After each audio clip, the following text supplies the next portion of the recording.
Boker Tov, good morning. We continue with our 3-minute daily dose of Torah, studying these days the significance of the 15th of Av, which will be this coming Wednesday. And yesterday we looked at a cluster that relates to the Jewish people being given the opportunity to marry. All the tribes could marry one another, and so shidduch making was the order of the day. Here, though, is the continuation of other explanations. Amar Rabba Bar Chana Amar Yochanan Yom Shekalu Bo Mitei Midbar.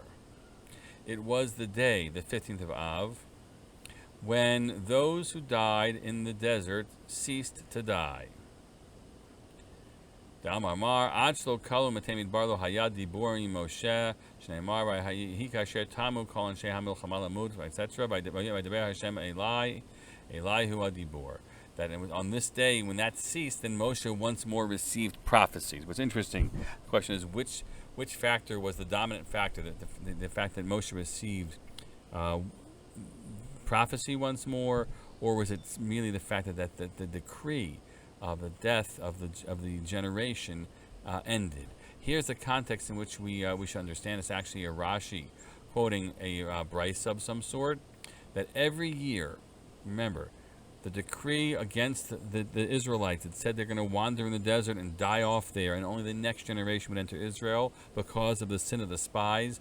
That we plot the calendar. That happened on the 9th of Av, Tisha B'Av, the first calamity of Tisha B'Av, and it's a calamity which is really a decree. Rashi said, what happened? According to this Brisa, every year people would go out. It's a bizarre thing to imagine even. They would all go out on the 9th of Av, and everyone would dig himself or herself a grave. Can you imagine this, right? Because God said you're going to die, so annually there was one day of death. The rest of the time no one died. But this midrashic image is just so crazy to imagine, but so it is. People dug themselves graves, and a portion, let's say one, because there were 39 years left in the desert, let's just make up a number, 139th would die every year. And came the last year, they didn't know how to do the proportions, right? The last year came, and they lay themselves down in their graves on the 9th of Av, and nothing happened. And they said, oh, maybe we miscalculated. And so the next morning, nothing happened. No one had died. And the next morning, they arose, and that night they laid down their graves again.